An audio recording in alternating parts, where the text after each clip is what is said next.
નમસ્કાર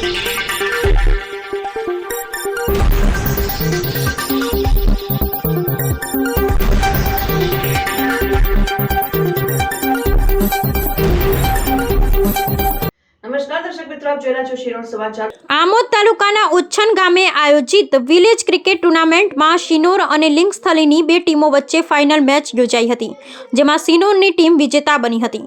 આમોદ તાલુકાના ઉચ્છન ગામે પટેલ સફવાનભાઈ અને પટેલ જાવેદભાઈ દ્વારા દર વર્ષે વિલેજ ક્રિકેટ ટુર્નામેન્ટનું ખૂબ સુંદર આયોજન કરવામાં આવે છે, ત્યારે દર વર્ષની જેમ આ વર્ષે પણ વિલેજ ક્રિકેટ ટુર્નામેન્ટનું આયોજન કરવામાં આવ્યું હતું, જેમાં 64 જેટલી ક્રિકેટ ટીમોએ ભાગ લીધો હતો।